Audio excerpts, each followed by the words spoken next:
मध्य प्रदेश के सभी सरकारी बैंक की करीब 7,000 ब्रांचों में 16 और 17 दिसंबर को ताले लगे रहेंगे। लगभग 40,000 बैंक कर्मियों के 2 दिन की हड़ताल पर जाने से ये हालात बनेंगे। भोपाल के करीब 5,000 बैंक कर्मी इस हड़ताल में हिस्सा लेंगे और बैंकों के निजीकरण को लेकर किए जा रहे प्रयासों का विरोध जताएंगे। शनिवार को बैंक जरूर खुलेंगे, लेकिन रविवार को छुट्टी होने से फिर बंद हो जाएंगे। ऐसे में 20 दिसंबर को ही बैंकों में बेहतर कामकाज होगा। United forum of bank unions ने भी आह्वान कर ये देशव्यापी हड़ताल रहेगी और यूनियंस के ही कोऑर्डिनेटर ने वीके शर्मा, आयोजक संजीव सबलोक ने बताया है कि देशव्यापी हड़ताल में मध्य प्रदेश के सभी बैंकों के अधिकारी कर्मचारी हिस्सा लेंगे और राजधानी भोपाल में 300 ब्रांच में भी ताले लटके रहेंगे। और यूनियंस के ही आपको बता दें कि शर्मा ने यह भी कहा है कि सरकार बैंकों के निजीकरण को लेकर लगातार प्रयास कर रही है।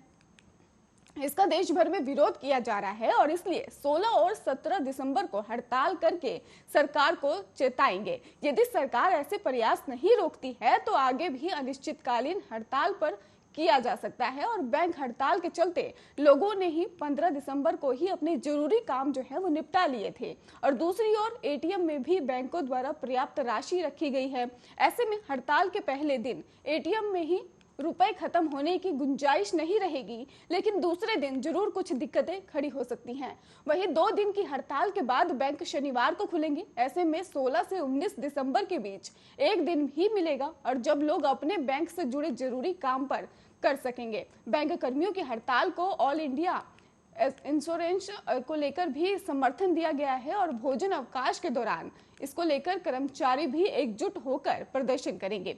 भोपाल मंडल के ही अंतर्गत भोपाल शहर के मध्य क्षेत्रीय और सभी 9 कार्यालय समेत सीहोर, रायसेन, विदिशा और गंजब, सौदा और होशंगाबाद, इटारसी, हरदा और पिपरिया, बरेली, व्यापारा और शाहजहांपुर और कई ऐसी जगह है जहां पर कार्यालय में कर्मचारी भोजन अवकाश में प्रदर्शन कर बैंक कर्मचारी और अधिकारियों के साथ ही एकजुट होंगे।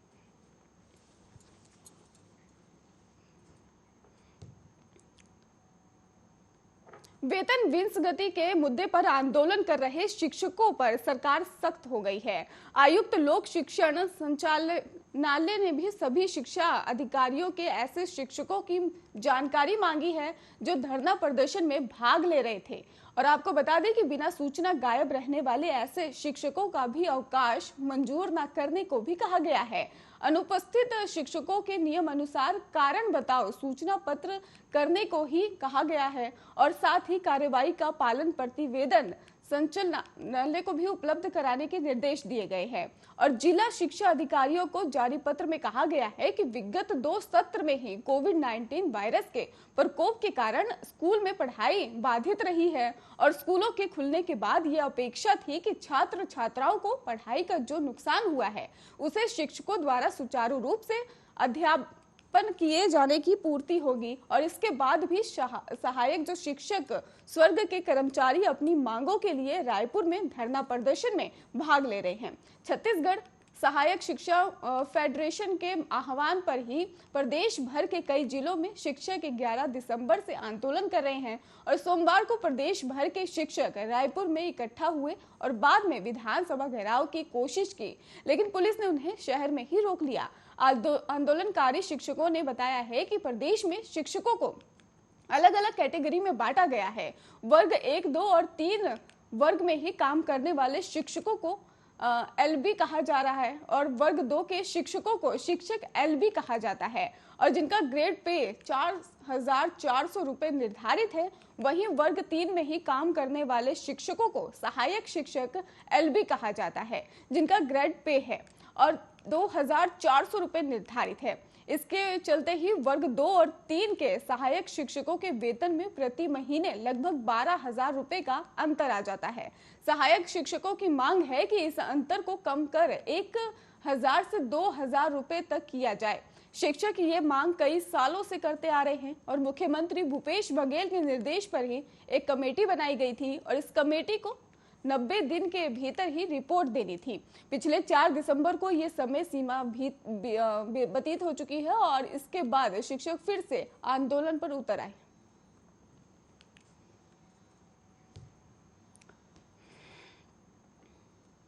छत्तीसगढ़ का शिक्षा विभाग एक बार फिर से सवालों के घेरे में है। जांजगीर चांपा जिले में 5 लोगों को फर्जी तरीके से अनुकंपा नियुक्ति की गई है और नियमों को दरकिनार कर गवर्नमेंट टीचर के बेटे, बहन और बहू को नियुक्ति दे दी गई।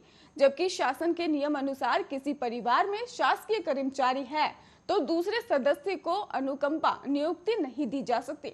जांच में गड़बड़ी पाए जाने पर संयुक्त संचालक ने गलत नियुक्तियों पर कार्रवाई करने का आदेश दिया है और साथ ही नियुक्ति देने वाले अधिकारी कर्मचारी के खिलाफ डीईओ से अभिमत मांगा है। जांजगीर चांपा जिले में ही कोरोना काल के दौरान साल 2020 में अपात्र लोगों को अनुकंपा नियुक्ति देने की शिकायत अधिवक्ता अश्वनी शुक्ला ने शिक्षा विभाग के कर्म अधिकारियों से की थी और इस पर संभागीय संयुक्त संचालक ने ही जांच के आदेश दिए और प्रतिवेदन मांगा। जांच में पता चला कि तत्कालीन डीईओ के एस तोमर के कार्यकाल में नियुक्तियां दी गई हैं और इसमें एक उम्मीदवार आशुतोष दुबे के अनुकंपा नियुक्ति को डीईओ ने निरस्त कर दिया। बाकी 4 उम्मीदवार मोनिका पांडे सहायक ग्रेड 3 विजा और बंजारे सहायक शिक्षक, जीतू पोर्ते और सहायक ग्रेड 3 और सौरभ सिंह कश्यप वृत्त की जांच कर प्रतिवेदन सहायक संचालन को भेजा गया है। जांच रिपोर्ट में इनकी भी नियुक्ति शासन के प्रावधान के विपरीत करने का भी मामला सामने आया है।